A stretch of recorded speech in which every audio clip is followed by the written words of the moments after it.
Wheeler Dealers is a British TV series originally produced by Attaboy TV for the Discovery Channel in the UK and for Motor Trend in the US.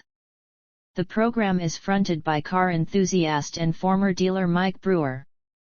Ed China was the show's mechanic for Series 113. Ant Anstead took over from China for Series 14-16. Former Formula One mechanic Mark Elvis Priestley took over from Anstead ahead of Series 17 in 2021. The premise of the show has the presenters on a mission to save old and reparable enthusiast vehicles, by repairing or otherwise improving an example of a particular make and model to a budget, then selling it to a new owner. The program was created by Daniel Allam and Michael Wood, the founding directors of Attaboy TV, both longtime car enthusiasts. Series 1 was aired in 2003. Series 5 was renamed Wheeler Dealers on the Road, with Brewer and China expanding their car search by heading out into Europe hoping to find classic cars to buy and restore. The second half of Series 6 was aired in autumn of 2009 on Discovery Real Time.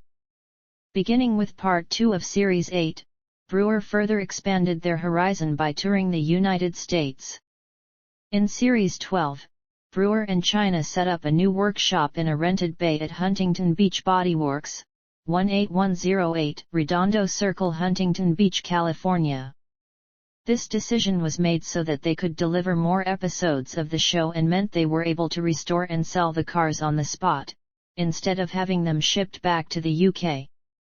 Once the American operation was established, it moved to more suitable premises at 5382 Research Drive, Huntington Beach. Series 17 saw the show filming return to the UK. In April 2013, a spin-off series titled Wheeler Dealers Trading Up was launched.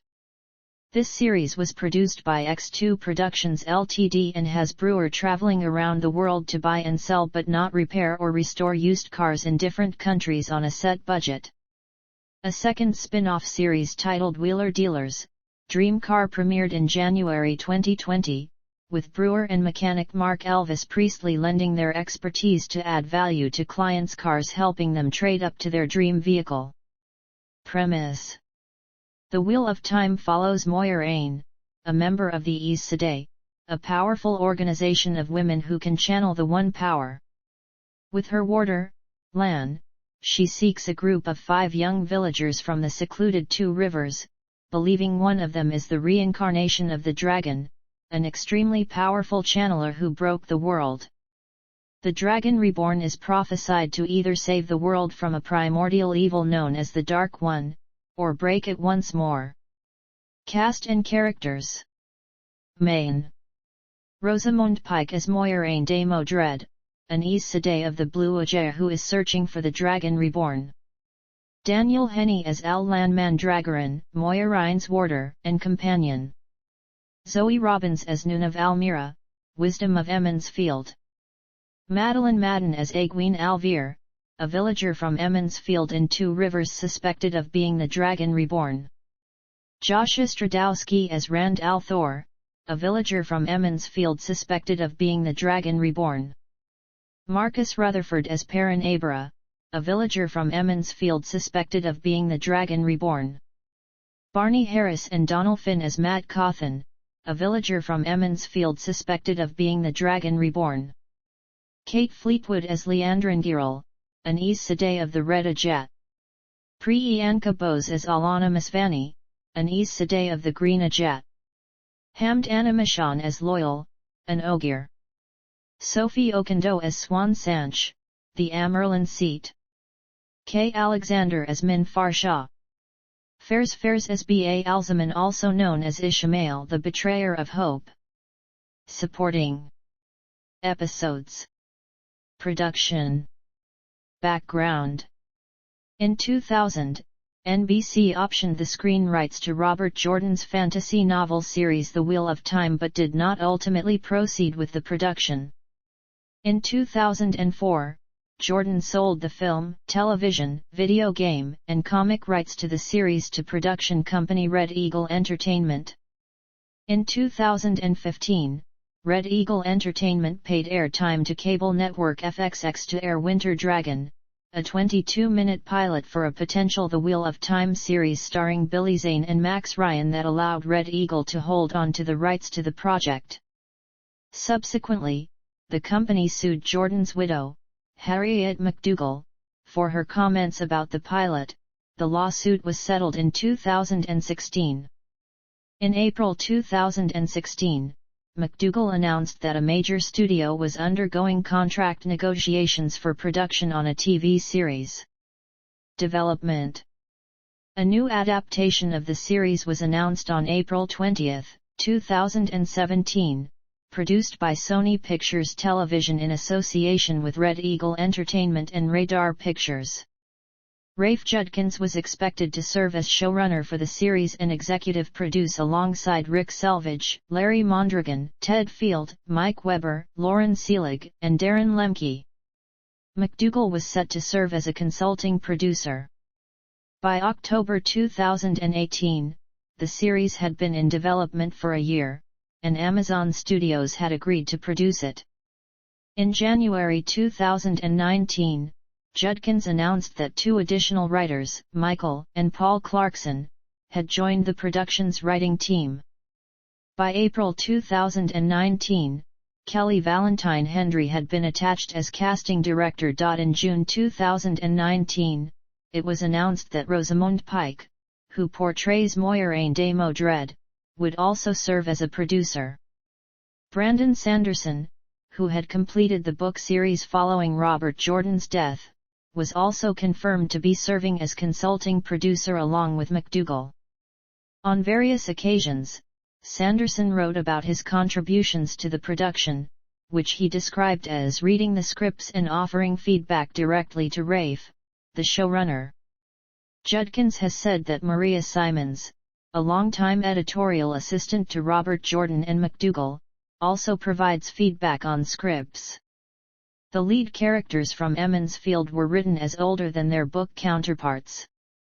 The production team thought that television shows with 17-year-old lead characters could feel like young adult fiction, which was not a genre they felt was suitable for the series. Uta Brieswitz was confirmed as the director of the first 2 episodes in February 2019. Sally Richardson-Whitfield was confirmed to be directing episodes 5 and 6 in November 2019, and Wayne Yip was confirmed to be directing episodes 3 and 4 in December. The director of episodes 7 and 8, Ciaran Donnelly, was revealed in February 2020.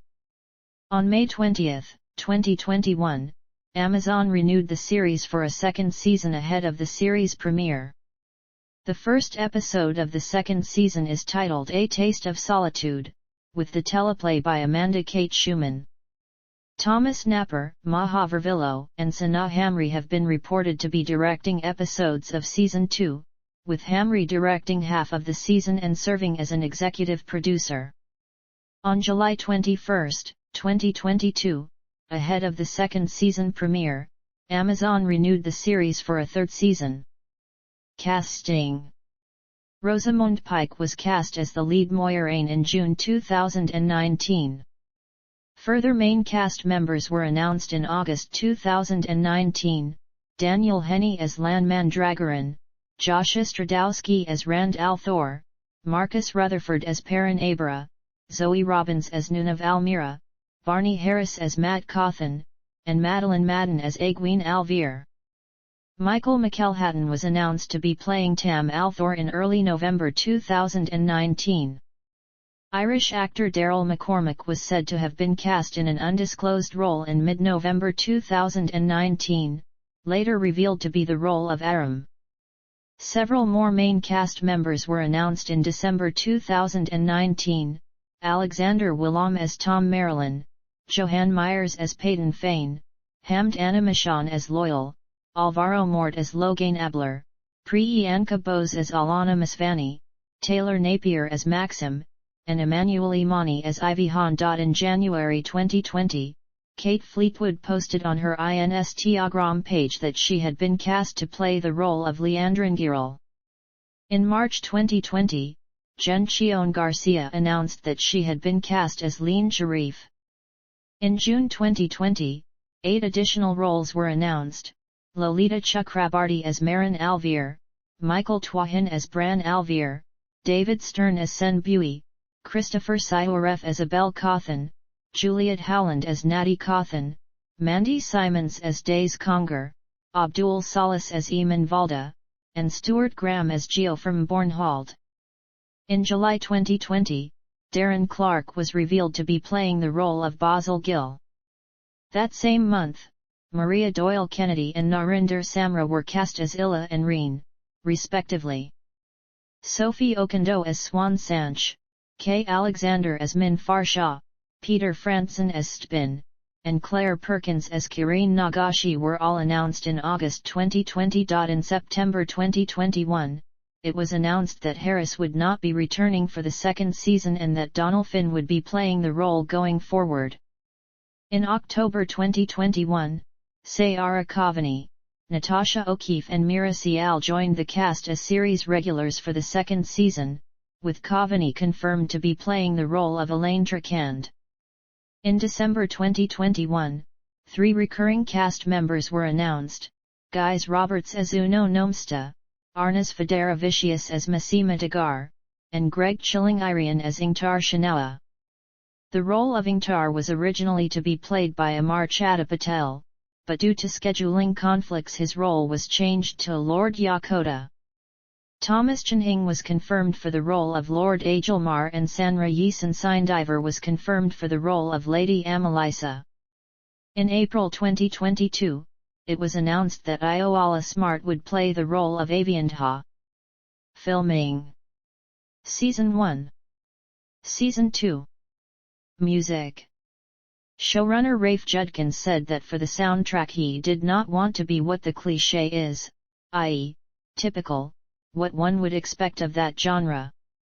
Composer Lorne Balfe instead referred to a big hot pot of different styles such as Balinese, Celtic, Southern, and Cajun, feeling that it was important to give the soundtrack more modern touches and not to make it just traditional medieval folk music. In incorporating the fictional language Old Tongue into the soundtrack, Balfe worked with a dialect and language coach to ensure lyrics were grammatically correct and had them written out phonetically for singers. He said that when watching the show the vocals are the narrative of the scene, they're to do with actually supporting the storyline of the scene and the character's development. The first of 4 albums for Season 1, titled The First Turn, was released on November 12, 2021, by Milan Records in digital, CD, and vinyl formats. The album contained 14 tracks that were largely conceptual but contained key themes that spawned variations in the final score. Balfe said that the score to this series is a reimagination of fantasy music, doing away with the genre's reliance on large, traditional orchestras in favor of more modern colors while retaining the strong melodies and bold harmonies that fans can expect from such an epic. Season 1. Season 2. Visual effects. In early 2020, Julian Perry was attached to the series as overall visual effects supervisor. Special effects company Cinesight was revealed to be working on the visual effects of the series in April 2020. Additional VFX work was done by MPC Episodic, Outpost VFX, Automatique VFX, Union VFX, Rise, DNEG, Framestore, Scanline, Zelda VFX and Ombrium VFX. In an interview, Perry discussed how the challenging nature of the show and a more limited post-production period resulting from the 2020 production halt required them to work with a large number of VFX studios to help spread workload. Release. The series premiered on the streaming service Amazon Prime Video on November 19, 2021, with the first 3 episodes available immediately and the rest debuting on a weekly basis. The first 2 episodes premiered in theaters in London, UK, and select cities across the US on November 15, 2021, ahead of the streaming release of the first 3 episodes. The series was the most watched Prime Video premiere of 2021 and among the most watched Prime Video premieres on record, the premiere was also the most pirated television program of the week. The series had the greatest average audience demand in the US in the first 30 days after its premiere of any new series in 2021. According to Nielsen, Season 1 accumulated 4.91 billion viewing minutes, making it the second most watched season of a Prime Video original series on Nielsen's records. The first volume in the book series, The Eye of the World, saw a spike in sales that has been attributed to the series release. For the week of November 28, 2021, it was the second most sold book across all formats on Amazon.com. It also made the January 2022 The New York Times bestseller list in the mass market fiction category list and was number 1 on the audio fiction list. Reception. Critical reception. The review aggregator website Rotten Tomatoes reports an 82% approval rating and an average rating of 7.05/10, based on 88 reviews. The critics' consensus reads, "The Wheel of Time's Revolutions can be a bit creaky as it tries to stand out from other fantasy series, but it succeeds admirably in making Robert Jordan's epic approachable for the uninitiated." Metacritic, which uses a weighted average, assigned a score of 55 out of 100 based on 24 critics, indicating mixed or average reviews. Ed Power of the Daily Telegraph gave the series 4 out of 5, writing, "In its early episodes this big wheel has enough sweep, mystique, and momentum to suggest that it can keep on turning and give Amazon the global hit it dearly craves." Keith Phipps of TV Guide gave the series 4 out of 5, writing, "Most importantly, it works as a piece of storytelling, creating an elaborate fictional universe but also reasons for viewers to care about that universe's fate and intrigue about what happens next." Lucy Mangan of The Guardian gave the series 3 out of 5, writing, "It's absolutely fine. It's got brio, it's got style and it's got enough portentous voiceover bookending events to make everything feel high stakes." John Doyle of the Globe and Mail wrote that the series had a certain charm in its depiction of ordinary people living in this beautiful but fraught place, but criticized it for what he described as an over-reliance on special effects and spectacle, to the point where you'd rather get back to the people involved. Preeti Chibber of Polygon stated, "The Wheel of Time is a very strong start to a much-awaited series and created by someone who has a clear understanding of how adaptations can soar when complementing their source material rather than just copying it." Mini Anthakad Chibber of The Hindu described watching the first 2 episodes of the series as a fun experience, and praised the visuals and action. Alan Sepinwall of Rolling Stone gave the series 2 out of 5, praising the show's visuals and writing that it may bring in some fantasy fans starved for any morsel of magic and wonder, but added, "The whole thing is empty, if expensive, calories." Fiona Sturgis of the Financial Times gave the series 2 out of 5, writing, "While there is enough violence and faux mysticism to keep genre fans happy, convincing human interactions are harder to find." Chancellor Agard, writing for Entertainment Weekly, noted a lack of character development despite the series' overall watchability. Variety criticized the series for speeding through too much story. Brian Lowry of CNN described the series as Amazon's poor man's version of The Lord of the Rings, and wrote, "The characters simply don't possess enough pop to draw in those who don't come immersed in the mythology, and the special effects are uneven." Accolades. Spin-offs.